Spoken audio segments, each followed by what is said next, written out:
Bangsa Mandiri, harga mati.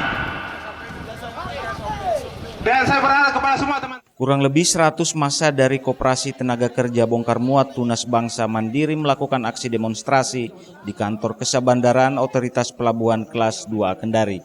Aksi itu sempat mendapat pengawalan ketat dari aparat kepolisian. Dalam orasinya, massa menjelaskan bahwa dalam satu TKBM tidak boleh ada dualisme kepemimpinan sebab rawan terjadi konflik, di mana saat ini tenaga kerja bongkar muat di Pelabuhan Newport Kendari sudah dipimpin oleh Koperasi Tunas Bangsa Mandiri. Sehingga rencana adanya TKBM baru di luar dari Koperasi Tunas Bangsa Mandiri dinilai melanggar hukum.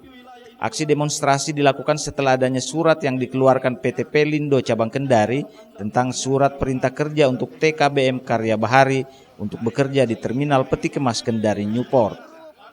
Sekretaris TKBM Koperasi Tunas Bangsa Mandiri Sarifudin mengatakan surat perintah kerja untuk TKBM Karya Bahari adalah sebuah kesalahan. Surat acuan yang dikeluarkan oleh PT Pelindo Cabang Kendari agar TKBM Karya Bahari bekerja di Peti Kemas Newport Bungkutoko sudah dicabut.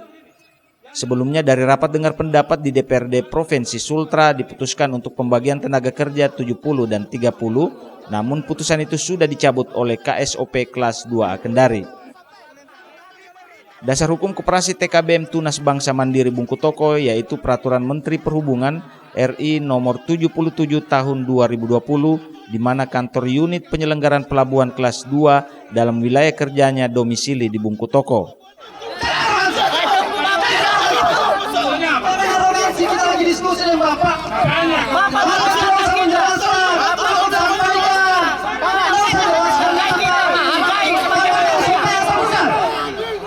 Dan juga Peraturan Menteri Koperasi dan Usaha Kecil Menengah RI nomor 10 tentang koperasi di mana Koperasi TKBM Tunas Bangsa Mandiri Bungkutoko asas legalitasnya jelas dan wilayah kedudukan kerjanya berada di Bungkutoko dan sekitarnya.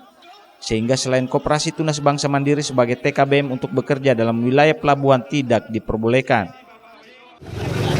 Dikeluarkannya surat permintaan tenaga oleh Pelindo. Yang kemudian surat permintaan tenaga itu dia digunakan oleh Bahari untuk kemudian masuk bekerja di KNP. Nah, oleh karena dikeluarkan surat permintaan tenaga ini menjadi dasar mereka masuk. Kemudian pagi tadi hampir terjadi konflik karena mereka masuk bekerja melalui laut yang kemudian itu tidak dibenarkan. Kemudian teman-teman buruh pelabuhan yang lain melihat kondisi ini sudah tidak normal.